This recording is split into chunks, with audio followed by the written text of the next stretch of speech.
Good morning and welcome to the session Reparative Archival Description at Rauner Library.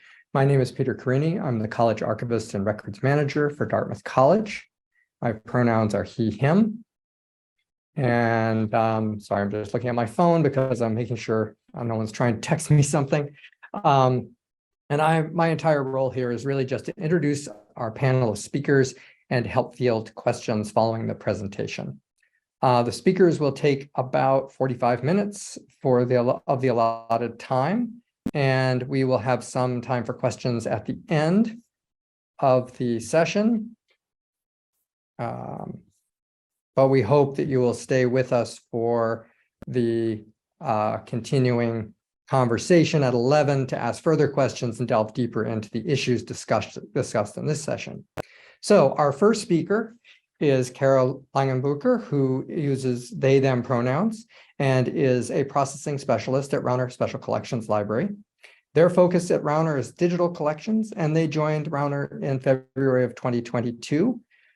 Previously, they held positions at Harvard Peabody Museum of Archaeology and Ethnology, the Boston University School of Law, and New England Historic Genealogical Society.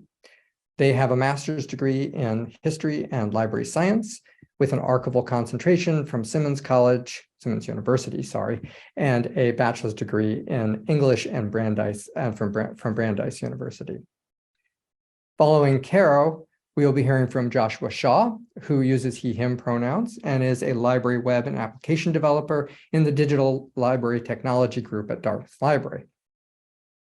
In his role, Joshua helps create and support the library's digital scholarly software. And recently, Joshua has been focused on issues related to reparative description, harmful content, and Indigenous rights management, and exploring ways to incorporate those concepts into a variety of applications, including ArchiveSpace, Omeka-S, Drupal, and other digital collection management software. Our final speaker will be Richel Cuyler. Richel uses she, her pronouns. She joined the Advancing Pathways for Long-Term Collaboration Mellon Grant Project as the Cultural Heritage Technical Developer in April of 2021. Advancing Pathways is a project connecting Dartmouth Library and the Hood Museum. And Richel is a Dartmouth alum who worked in Museum Education Department here at Dartmouth, I believe, during her senior year, which propelled her to spend over a decade in New York City working in education and event programming in museums and cultural institutions, including the Brooklyn Museum, the Brooklyn Academy for Music, and the Rubin Museum. Richel is also a creative technologist, bringing an interdisciplinary approach to building integrations that help solve technical challenges. And with that, I will stop sharing my screen and I will turn this over to Caro to get things started. As soon as I can find the exit full screen here.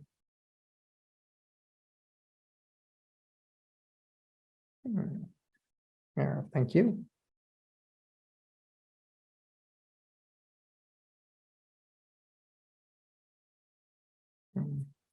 Sorry, having a little trouble getting to my stop share. There we go.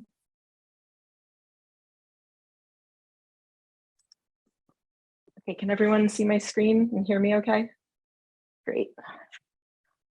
Okay, thank you, Peter, for the introduction, and thank you, everyone, for joining us virtually today. My name is Caro Langenbucher, and I'm excited to be here with my colleagues to talk about our efforts in contextualizing harmful content and repairing archival description at Rauner Special Collections Library at Dartmouth College. Before we begin, I want to acknowledge a couple of things. First, I want to acknowledge that I'm speaking to you from the ancestral lands of the Abenaki people on Dartmouth College campus, which was built without consent from the Abenaki Nation, using the labor of enslaved Black people and capital obtained through false pretenses from Mohegan minister Samson Occam. The work we are doing at Rauner Library cannot undo this legacy of colonialism and oppression, and it is at most one small step in taking responsibility. I also want to state up front that we are not offering definitive solutions for how to address harmful content or archival description. The truth is, we are still figuring out how to deal with these issues, and we still have more questions than answers. My hope is that sharing how we've approached these issues will be instructive to others. It's important to always keep in mind the reason why we're doing this work. This is not an abstract intellectual exercise. This is about harm reduction. We want to repair harmful description and contextualize harmful content because these materials and the ways we talk about them can harm marginalized people today, and it can even affect their ability to access their own histories. We have an ethical responsibility to the people and cultures represented in our collections, as well as to the record creators, our patrons and colleagues, and the community at large.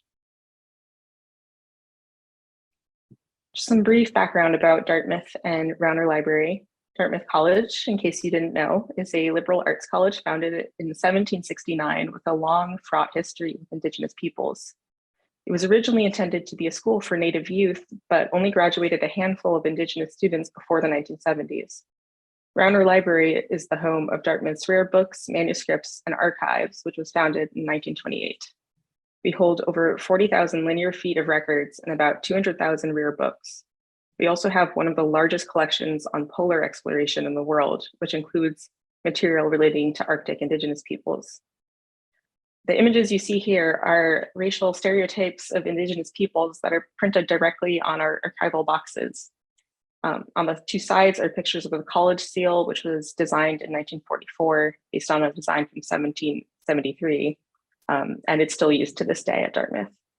And then the center image is an image of the old Baker Library weather vane, which was taken down in 2020 following protests from Native American groups. So a version of one of these images is on the vast majority of the boxes at Rauner. And yes, we are working on it, but I just want you to know this is kind of the context that we're working in. And here is a definitely non-exhaustive list of examples of some of the kinds of harmful content we're looking to contextualize. This photo on the right is from a collection I recently processed with my colleague of 20th century nitrate film negatives. And as you can see, it features members of the football team wearing these grotesque rubber masks. This is exactly the kind of content that we want to flag as harmful and add some contextual information so that researchers can make an informed choice about whether or how they want to access it and maybe help them understand the context a little better. Here again is a definitely non-exhaustive list of opportunities for repair that we've identified. As an example, on the right, you can see a screenshot of a finding aid for an individual manuscript with the misleading title McCormick GM letter, or GM McCormick letter. If you look at the description, you can see that it's not a letter, it's actually a quote, bill of sale of a Negro woman for $300, end quote. I want you to notice how the two enslavers are named, but not the enslaved woman who's just called a Negro woman. In fact, the woman had a name. Her name was Hager, and she was about 27 years old when Daniel Brown bought her from George McCormick in Davidson, Tennessee. Reparative description would involve, at the very least, including Hager's name and biographical information along with her enslavers, and refusing to euphemize this by calling it a letter and not a bill of sale, which, by the way, the actual creators were very clear. They call it a bill of sale. I think about Hager a lot and how she was made invisible in the record for this work that is literally about her life. It's stories like Hager's that we really want to center in our work. Just want to tell you briefly about how I got started with this work. In May 2022, a couple months after I came to Rauner, I came across the finding aid for the John Teal papers, and I noticed that he used the word Eskimo quite a lot. And my understanding was that this was not the preferred term and could even be considered offensive. And I perhaps naively thought I was going to do something about it. So I consulted with Archivist Josh Lascelles, who told me that it wasn't just this collection, it's actually a really widespread problem in our collections. And I spoke to Indigenous Knowledges Fellow and CNR member, Zach Miller, about what better terminology might be. And I did research on reparative description best practices and about Arctic Indigenous peoples, and I started making changes.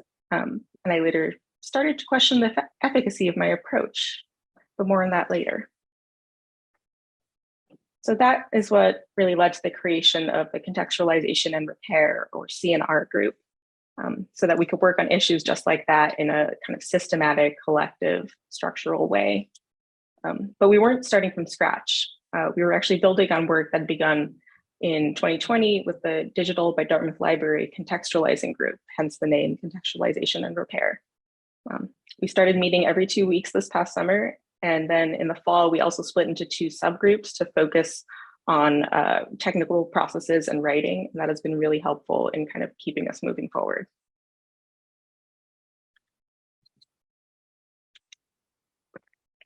So one of the very first things we did as a group was establish some group norms to guide our discussions, knowing that these conversations could be very complex and fraught and really personal. And we still read these norms aloud at the start of every meeting to kind of set the tone and intention for the space. We also reviewed reparative description work done by other institutions like UNC Chapel Hill and Yale. And we also looked at some of the conscientious description resources that have been put out, including the Archives for Black Lives in Philadelphia and Protocols for Native American Materials.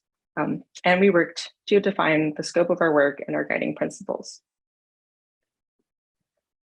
We originally allotted an almost comically small amount of time to defining the scope of our work, which was just 15 minutes at the end of the first meeting, which I don't know why we thought we could do that in 15 minutes. In fact, the issue took several whole entire meetings of debate and is still not fully settled and may still yet evolve. These are just some of the questions that we talked about, including some very thorny ones like, who gets to decide what counts as harmful? Who gets to speak for a marginalized community? And I'm not saying that we actually found definitive answers to these questions, but talking about them kind of helped us define what we wanted to focus on. So by having these conversations, we eventually settled on a set of priorities and guiding principles. We decided to begin by acknowledging harm against marginalized communities with a published statement. We decided to focus on clear-cut instances of harm first, and to be transparent about our choices and why we're making them.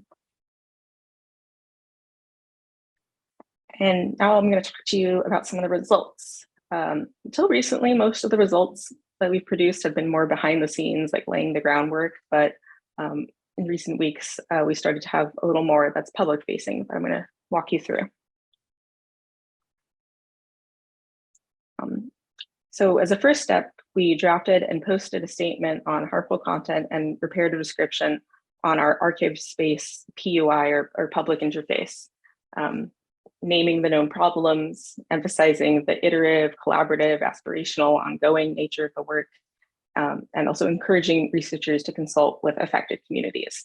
And this is hosted on a LibGuide that we're assembling, where we'll also be posting more documentation from the CNR group. My colleague Joshua is going to tell you more about this in detail, but one of the results we're really excited about is a content warning labels plugin in archive space. And what you see here is a sexist/misogynistic content warning for a Women of Dartmouth vertical file, which includes a really heinous hate letter that male students wrote to female students in the early years of co-education. That's really shocking to come across with no warning or context. So this is the pre-production version that you're looking at, but we hope to be able to start applying this in the public PUI very soon. And a more recent development, which Joshua will also be talking more about, is the new plugin he developed to document reparative description changes in archive space, because right now there's just like a revision statement field, which doesn't really capture the kinds of data that we really want to be tracking. So this plugin includes fields recording the date of the change, the description, and the type of content. And this is, again, this is the staff side pre-prod view.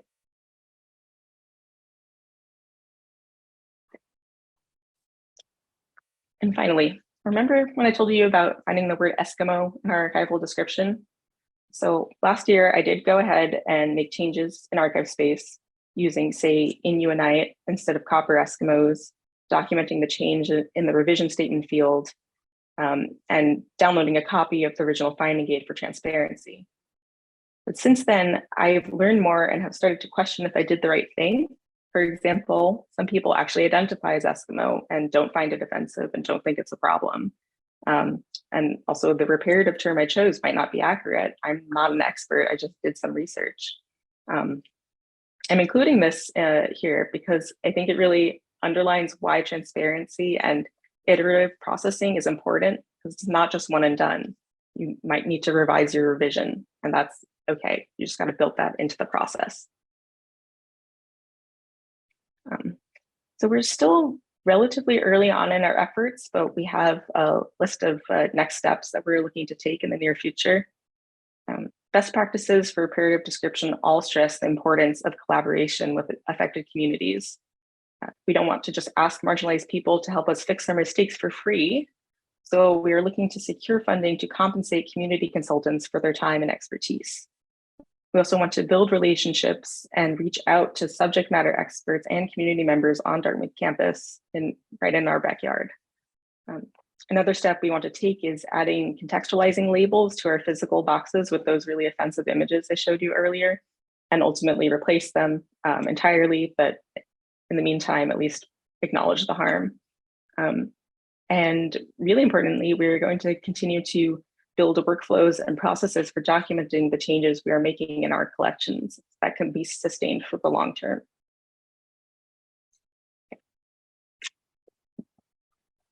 So some takeaways from our work, and maybe some words of advice for those of you looking to do this kind of work at your own institution. The first is don't reinvent the wheel. There has been a ton of great work done in the past couple of years on reparative description that you can consult, and I'm sure community members that you can learn from. I'd also say resist the urge to act immediately without first thinking carefully. You really want to take the time to think through what the problems actually are in your collections, who is affected by them, how they are affected by them, and what the best remedy actually would be. I think at the same time, I don't let your fear of not getting everything perfect keep you from making any changes. I think odds are you will mess up, and the key is to be transparent and honest and open to continual reflection and revision. And that's all I have for you. Thank you, everyone. Now I'm going to hand it over to Joshua.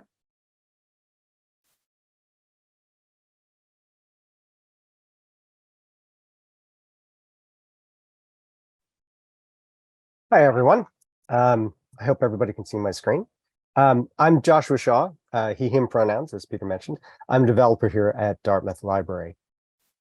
After Caro's discussion of some aspects of the project we're working on, I wanted to talk about some of the tools we use to make that work possible. Today, I'll be discussing ArchivSpace and 3 plugins that I developed for it.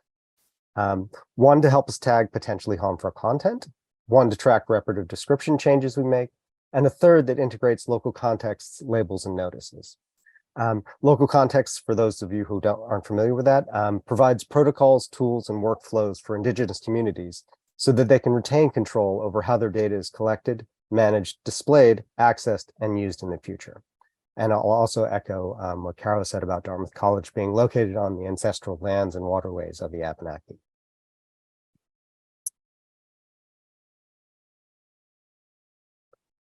So here's a broad overview of what I plan to discuss in this presentation.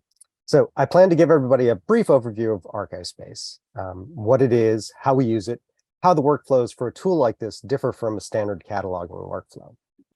I'll also talk a bit about plugins in general in ArchivSpace and how they integrate with the core application and why that's essential for our work. Then I'll discuss why we need the additional functionality that the specific plugins I've developed give us. And finally, I'll do a brief walkthrough of the plugins I mentioned. So ArchivSpace is an open source tool that we use to manage and describe archival and manuscript collections. It provides a staff interface for data entry and management, and a public interface, the PUI, for public discovery. It uses DAX for its descriptive metadata, but also provides mappings to things like EAD and MARC. It can be integrated with other applications. We've integrated it with Preservica, which is a digital management, a digital preservation application, and OnBase, a records management system, among others. There's also a very active user and contributor community, and that's pretty key for an open source project like this. So to give everybody a bit more familiarity with the way we work with archival or manuscript collections, here are a couple of views of a typical collection. The left image shows you a hierarchical tree view of the collection, while the other images show some additional details about the collection. And this illustrates one of the key differences between describing archival and manuscript collections and single object description like you typically find in a standard catalog or a museum. And that the context of an object in an archival or manuscript collection is really critical. And here's a real world example. So we have a file called pound, Ezra, 1912 to 1962, and you see that highlighted in the image there. And that might be interesting by itself, but when you see the full hierarchy, you learn that this is in the Robert Frost papers, it's subject files, and that, really key, it contains an undated draft of a letter in pencil, presumably to Kathleen Morrison, regarding Ezra Pound and Frost's involvement in Pound's incarceration in a mental hospital. So that's even more interesting, and that's where the context comes in. The public interface, or PUI, presents a similar view to the public. So I'm showing our very customized version of that here. And again, you have that hierarchical tree that's so crucial for understanding the context of the object you're currently viewing. And the PUI also provides some additional information on citation elements, how to set up a request to view the object, and how to request copies. And those examples, some examples there are on the right. So archive space can be customized by adding or overriding functionality with plugins. Plugins are modular groups of code that interact with or override the core application to provide that extra or changed functionality. Plugins can be shared with the community. When I create a new plugin, I always create it with sharing in mind. I try to take our local needs and generalize those for the wider community. If a plugin has widespread adoption, it can also be incorporated into the core code. This helps us provide us with that extra functionality that smaller institutions or institutions that use a hosted version of archive space might not necessarily be able to do on their own. I've included some examples of the plugins that we use and broken those out into different types of functionality. Things that enhance archive space, like the site maps or integration with OnBase, and things that change functionality, like the customizations we've done for our PUI or the changes we've made to the default EAD and MARC mappings. So now that we've gotten a quick overview of archive space and how plugins work, let's focus on the plugins we'll be talking about today. So first, I want to talk about our objectives, sort of the why of it all. So these plugins grew out of the work of Dartmouth Library's Contextualizing Harmful Content group and the ongoing collaboration between Dartmouth Library and the Hood Museum, which was fostered by the Advancing Pathways for Long-Term Collaboration grant from the Mellon Foundation. Integrating the local context labels and notices and partnering with communities to identify and return control materials is part of the collaboration the grant aims to foster and encourage. It aims to advance significant cross-institutional and community-centered collaboration grounded in Dartmouth's Native American and Indigenous Arctic collections. Part of the Harmful Content Group's goals, and the new work specific to Rauner Library, was to think about concrete ways that we could alert users to potentially harmful content that might be present in our collections and how we could document any changes we might make to remediate or contextualize that content. Caro, Richel, Peter, and I are all part of that group, and Richel will talk more about the impacts this work can have on users, staff, and others. And I'll reiterate that when I'm designing plugins, I've taken a community-first approach. So I first developed the plugin so that it'll work for the larger community, and then integrate those changes into our customized local ecosystem. So once we knew the why, we also needed to figure out more specifically the what. What did we want to do? So Caro discussed a lot of the goals that we had in mind, but I wanted to highlight the ones that were key to the development process. So we wanted to be able to display content warnings on material that may, or in fact does, contain harmful content. Like any institution, we have a lot of material that contain things that are racist, misogynistic, or harmful to other groups. We wanted to encourage users to let us know if they encounter material that they consider harmful so that we can review it and flag it for subsequent users. We wanted to link to our statement on harmful content and let users know what our process and policy for dealing with that content is. We wanted to track substantive, reparative, descriptive changes we make. And we wanted to integrate with the local context hub to display TK and BCA labels and notices for material that we hold that is related to Indigenous communities. So we took those ideas and needs, and as well as ideas and models from other institutions, and used those to create the plugins. So this and the next couple of slides are a brief walkthrough of what a user might see in ArchiveSpace when the plugins are enabled. I've used the unmodified version of ArchiveSpace for this so that our additional customizations don't get in the way. It also illustrates that community-first design approach I mentioned. So on the staff side, the harmful content plugin adds a couple of new features and options. It adds a new editable controlled value list with the types of tags that can be applied. It adds a new subrecord to objects to be tagged with 2 fields, a select menu from the new controlled value list and an optional free text field. And the free text field allows the staff user to add a custom description of the tag being applied. If that text field is empty, there's a default description for the tag that is used. And I should mention that these are all repeating fields so that you can add one or more of these harmful content warnings to any specific record. The reparative description changes plugin integrates with the harmful content plugin and allows us to add a few more things. So it adds a date that we made a change or evaluation. It adds an additional optional description of the change or evaluation. So for things that like a creator supplied title, we wouldn't necessarily make a change, but we would note that we evaluated the issue and note why we didn't make any change. We can also explicitly tie the change to one or more types of harmful content.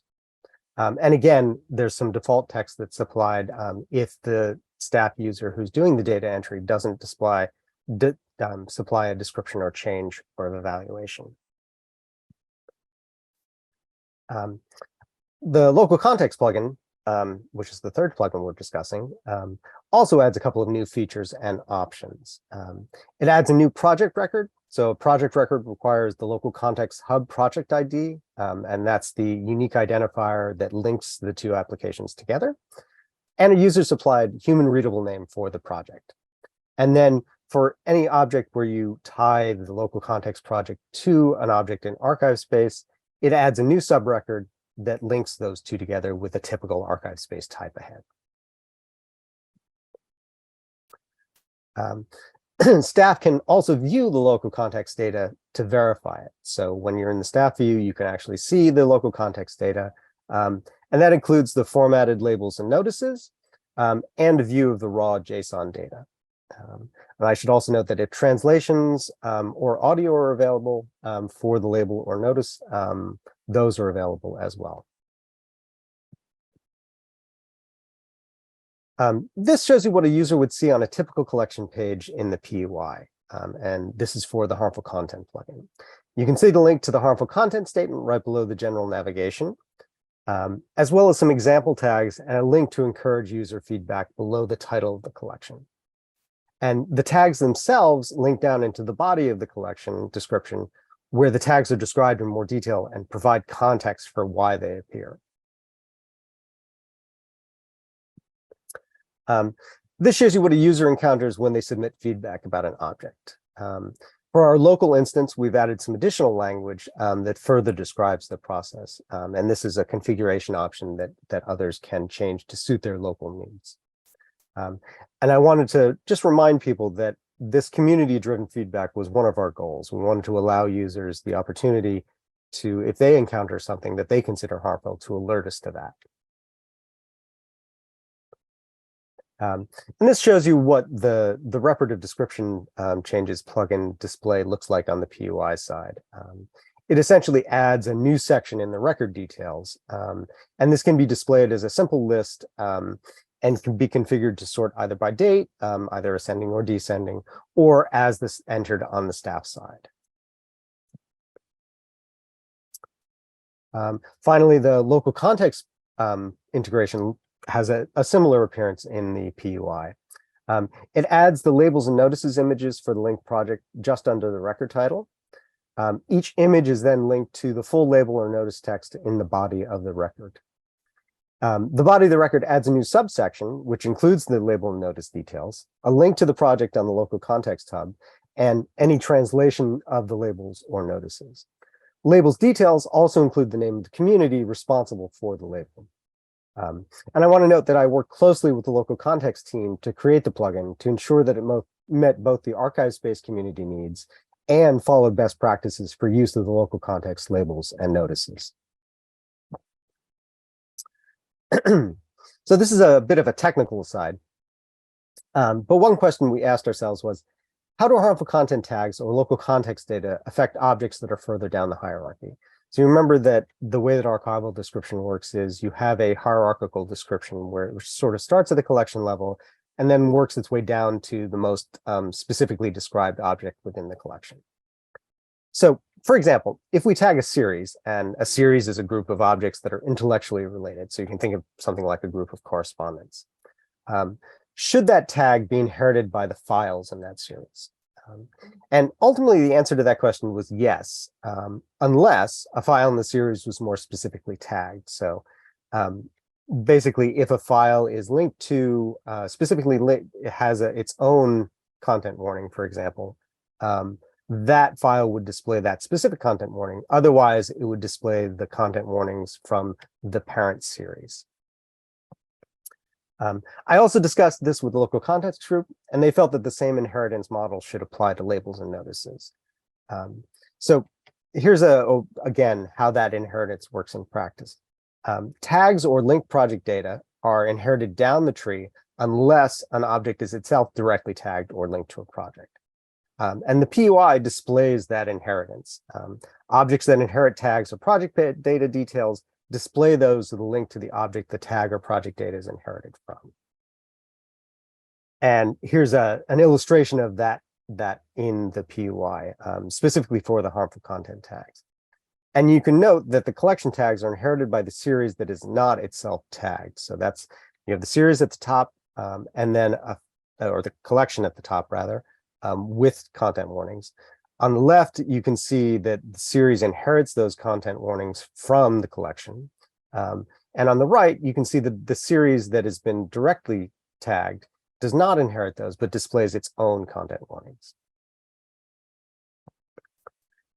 Similarly, the local context plugin does the same thing. You can see, again, a series here that's been linked to a local context project. On the left, you can see a series that inherits that data. And then on the right, you can see a series that is linked to its own local context project. And I should note that because reparative description changes tend to be more focused on a specific object and its description, we opt not to follow the same inheritance for those. So what's next? We're working on integrating these plugins into our local archive space setup. Remember, I developed these with a community-first approach, so we need to make further adaptations to integrate the plugins where there are our additional customizations. For example, we need to integrate the plugin PUI customizations with our own PUI customization. We're also working to identify and develop language specific to our harmful content tags and the workflows and processes that we'll use to apply them. We'll also be working to identify collections that contain indigenous material and then starting the process of working with the affected communities to develop and apply local context labels and notices. And as I mentioned previously, Richel will be addressing some of the impacts this work can have and how we can be mindful of how the work itself can be harmful or stressful to those involved. Plugins themselves are open source. They're available on GitHub. Each works with Archive Space versions 3.1.1 up to the latest release. We really encourage contributions, code, feedback, pretty much anything that would help make these better for the wider community. Finally, thank you. My contact information is on the screen, and I'll hand things over to Richel now to talk about the human consideration and hidden costs that this work engenders. Thank you so much, Joshua. And also thank you, Caro and Peter. Can everyone hear me okay and see my screen okay? Wonderful. Thank you. So good morning, afternoon, evening to all our colleagues joining us across the globe. Thank you for being here. Thank you for allowing us the opportunity to share our work with you. And also want to acknowledge that we are on Abenaki land, unceded ancestral lands to be exact. And so today I do want to talk about the personal, the human, the emotional, really the hidden costs of reparative work in cultural heritage institutions. And so I want to begin with all of us doing this mental exercise, okay? So before I give you the questions that you're going to need for this mental exercise, I want to start by reminding everyone that these answers are going to be private for you to contemplate as a personal exercise and to consider the intersectional experiences of others. So this is not meant to single anyone out. This is not meant to create a hierarchy of perceived harm or reduce the importance of the work that we do. It really is an exercise for you to reflect on your own thoughts and how you come into this work. And so, the exercise. Ask yourself, are you a part of a work effort or team that seeks to address diversity, inclusion, equity, or accessibility? And think about the makeup of this work effort team. How did you join it? Why did you join it? Do you identify as a member of a marginalized group? And how does your identity factor into how or why you are in this work effort team? So let's take a moment, just about 45 seconds or so, to consider these questions internally.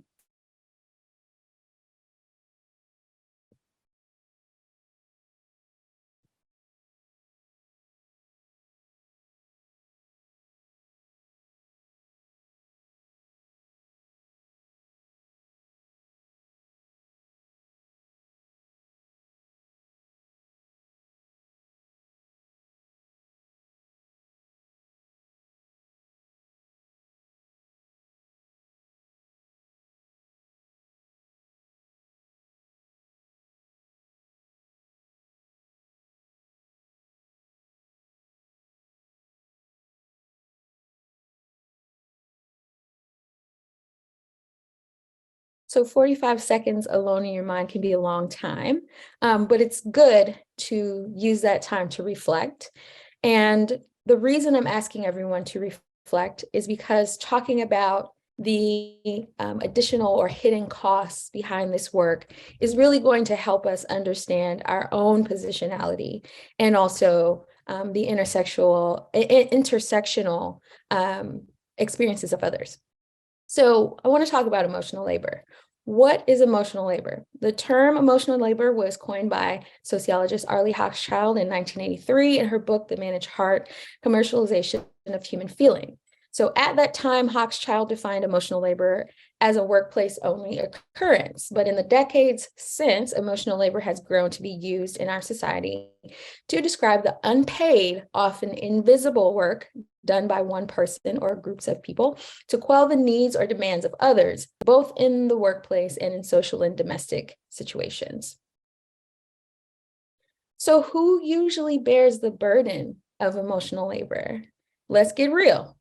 Most of the time, it's Black, Indigenous, and people of color, people of marginalized genders, so folks who fall outside of the gender binary, women or those who identify as women or femme, and employees, particularly of institutions. Many of us here are those employees.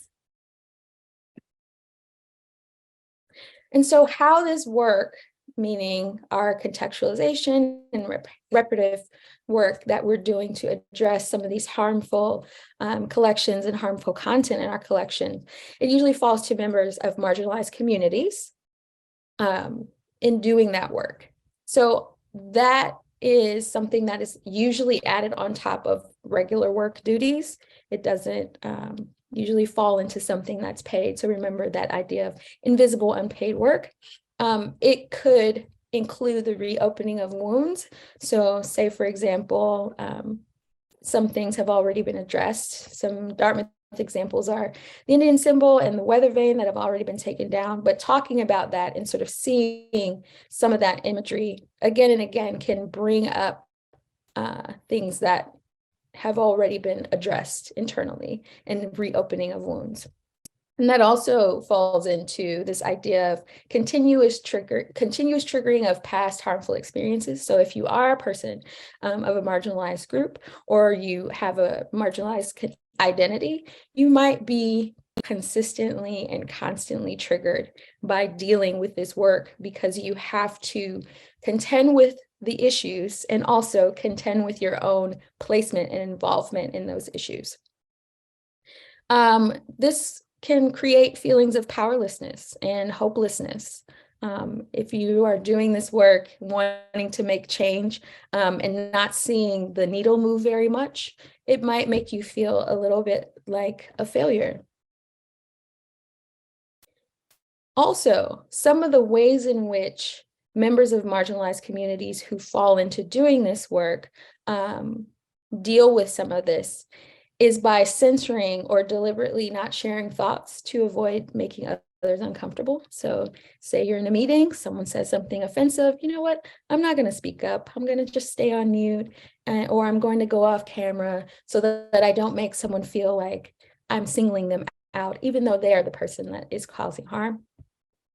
A lot of this work can cause complete exhaustion, not only from doing this work on top of your already paid work duties, but also for keeping up with current events and issues related to your community or to marginalized communities. So the news cycle is 24/7. We're on social media. It's seeing all of these events sort of unfold as they happen, which can be incredibly stressful, especially if you are an affected community.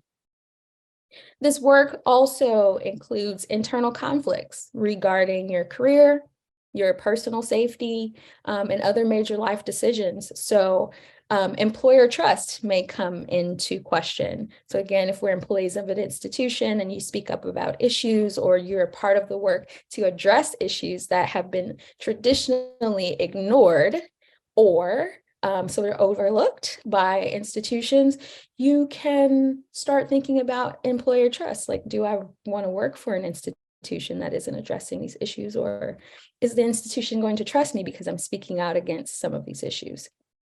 Internal conflicts like job satisfaction versus job duties, wanting to make change, but also needing to not be exhausted and censored and tired, et cetera, et cetera, et cetera.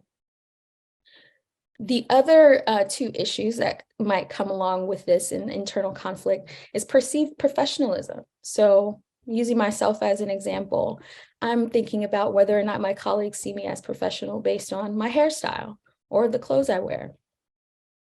But that also is a part of my identity and what I do and how I represent myself. And so if those things are connected to the work that I'm doing that falls into contextualization and reparative work in cultural institution, it can be a little dicey and feel uncomfortable for me. And then finally, that last issue of well-being, general feelings of safety, wellness, and feeling like you belong, feeling like you are meant to do what you are doing. Those things can come into question and sort of throw someone off balance. And so in thinking about these things, I want to talk more about the work that we are doing, which is using our agency and authority as employees of Dartmouth, as folks from various identities, in order to address some of these issues. And so the way that we're using that agency and authority is when we're writing in some of our group meetings, as we address sort of how we label and sort of tag some of the harmful content. And we're using our privilege as Dartmouth employees who are educated, who are situated in our positions with the experience and expertise that we have to address these wrongs. And so part of our privilege comes from the fact that we work at an academic institution with resources to address historical harm. That is not the case everywhere. And also we have to realize that because we have that privilege as an academic institution with resources, we also have the responsibility and the privilege to fix past harm. So we can individually make a stance that could help influence our colleagues and peers, which may also have a larger impact on institutional thinking. That's the part where the hope comes in. So what we're doing here is building upon the work that our colleagues at Dartmouth and elsewhere have done, but also as individuals, we're bringing ourselves and what we would like to change to the process. So one of the things that is a little comical that comes up in our meeting that I use is as a phrase all the time is like, okay, we said it, so fight us, fight me. Like, yes, I said this group is defining itself as marginalized, and here's the research, here is the documentation, and show me where your argument is. That's a good way to shut down sort of bad faith and devil's advocate arguments, folks who truly don't have anything to actually argue with you other than the fact they want to be contrarian. And that may or may not come up in the work. But it's a good way to say, you know what, we've done our research. We are fighting back, pushing back for communities that are harmed or that potentially could be harmed by doing research in our collections and archives. And so have a conversation with us if you truly feel like what we're doing is not correct. So in all the things we've discussed, emotional labor, some of the setbacks and costs, as well as some of the privileges and resources that we have in doing this work, it's very important to keep in mind we're all fighting battles and healing wounds that may be invisible to others. So please remember to be kind and thoughtful always, even with yourself. Give yourself grace. And this is important, but can be life-altering work. So sometimes this work means that we are putting ourselves in a volatile situation, whether that has to do with our political environment or other issues that we might be facing inside and outside of the institution. But there are folks who are committed to making change, and we believe this work is both worth the risk and the potential rewards. And finally, intersectional understanding of oppression and historical harm, whether that's via self-study or your lived experience, helps to address these ongoing issues and gives us the framework through which to make change. So I have some additional resources here. I'll speak with moderators and administrators of the symposium to make these available to everyone. But these talk about some of the points that I brought up today and give them a little bit more context and or additional research case studies that help to sort of outline how this work looks for folks of marginalized groups and people who bring their full selves to this work. Finally, thank you. My name is Richel Cuyler. I really appreciate the time to talk to you all. And I look forward to discussing further in our questions and answer session and our ongoing discussions. Great. Thank you, Caro and Richel and Joshua for a thoughtful and thought-provoking session. And there is a question already in the chat, and people should feel free to put more questions in if they have them. We have about 10 minutes for questions. The question in the chat is directed to Richel or perhaps Caro. It says, I agree with Richel that there's undue burden on marginalized employees when it comes to this work. How can the institution compensate those employees for the extra work? I can take that on.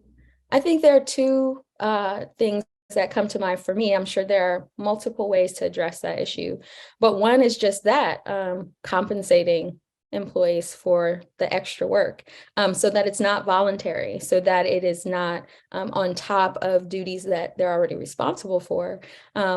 that they're already being paid for, but also to be paid to do the additional work, because there is power in giving people compensation for offering of themselves outside of their job. So that's one way to address it. I agree that it's not more meditation and happy hour. I think it's also having real talk about these costs. So generally, we might not have a discussion about how, this work affects us above and beyond sort of, oh, we just want to make change and do our jobs and be good at them in the library and make libraries safe and archives safe, all those things. If we're not making employees feel safe, welcome, protected, then we're sort of missing the point. Great. Thank you, Richel. Next question, not directed to anyone in particular, is there's an argument here for us to not do land acknowledgements because there is no formal acknowledgement by our city/town, /county, etc. Does it make it's simply performative, or should it be done always and possibly with the call out that there is no formal acknowledgement? I don't know if anybody wants to take that one on. I have a couple of thoughts I can share if none of the speakers have something.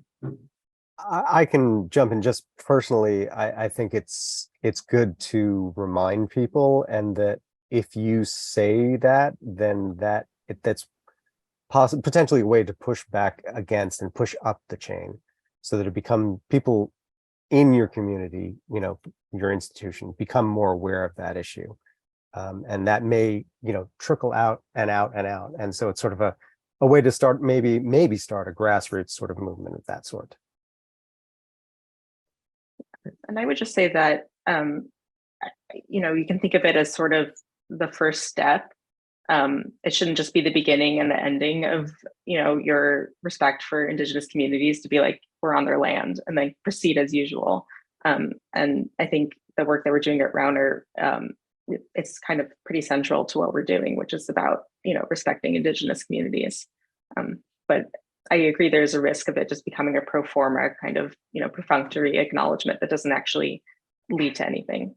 I don't know if you have more specific thoughts, Peter. I would just add that I think when you tie the land acknowledgement to the specific work that you're doing and the presentation that you're doing, it gives it more meaning, which is what you did so beautifully at the beginning, Caro. So I'm going to stop there because I want to get to that. We're getting quite a few questions and I want to make sure we get to them. Next question is the questioner really appreciates all the presenters sharing their work. Where do you recommend people starting if none of this work has been started at all? I assume at their institution. I have seen how it can all amount to be overwhelming. Yes, it certainly can. I'll let Caro maybe start with that one, since they have been the target of a lot of that. Definitely hard relate. Yeah, it really can be overwhelming when you're looking at a mountain of problems. I would definitely recommend start by doing research and seeing what other institutions have done. There's so much great scholarship that's come out in the past 3 years. If you want, I can share my Google Drive of PDFs of articles I found and reports from different initiatives. Yeah, I would start with that and see how other institutions, maybe ones with more resources than yours, but that have started to address the problems in their own collections in a systematic way, and also see who you can collaborate with, at your own institution, in your own department, or maybe at a peer institution. Just learn from others, and don't think you have to figure it all out yourself, because there are resources out there. Joshua, I would also, oh, sorry. Oh, go ahead. I was going to invite your answer. Thank you. So I would also not be afraid to start with yourself, and start internally and thinking about, who you are, where you come from, what your biases might be, and how you show up in these spaces. And I think that would be helpful too, in order to sort of concretize how you're stepping into the work. as well. So not just the outside research, but internal excavation, exploration, all those things. I think that helps. Great, thank you. So the next question is, have we experienced any pushback or hesitancy at all from the university leadership? And I'll give the short answer, no, but I don't know if somebody wants to expand on that.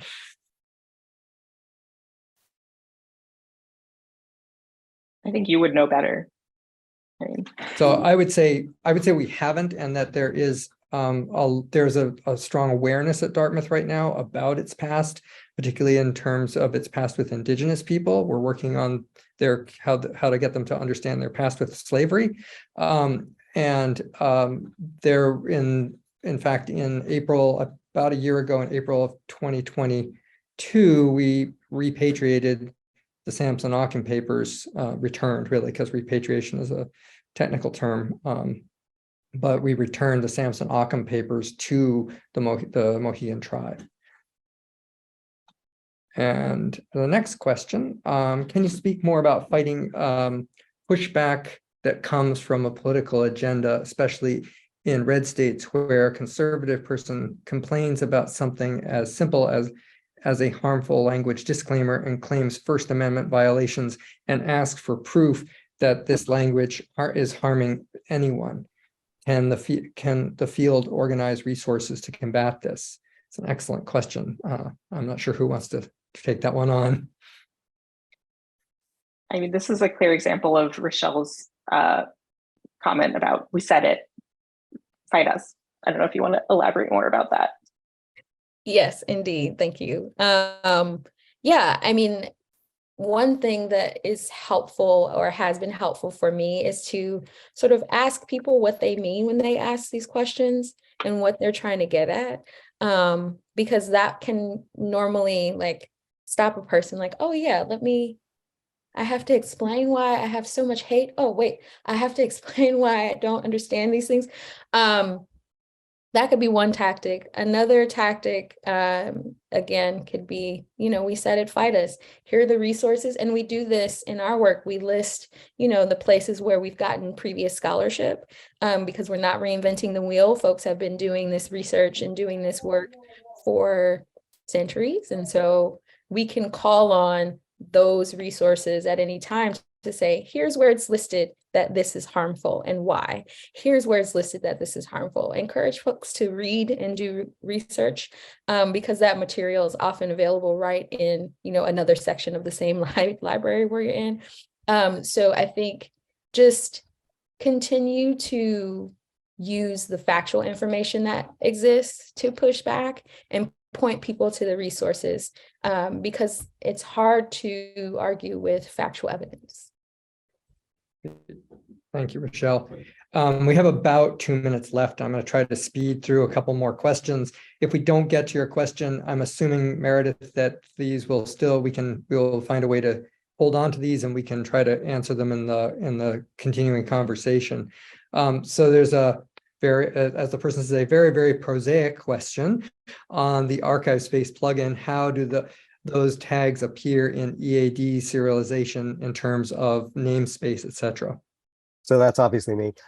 So for the harmful content plugin, there's a configuration option where you can choose either scope content or the odd tag. It defaults to scope content.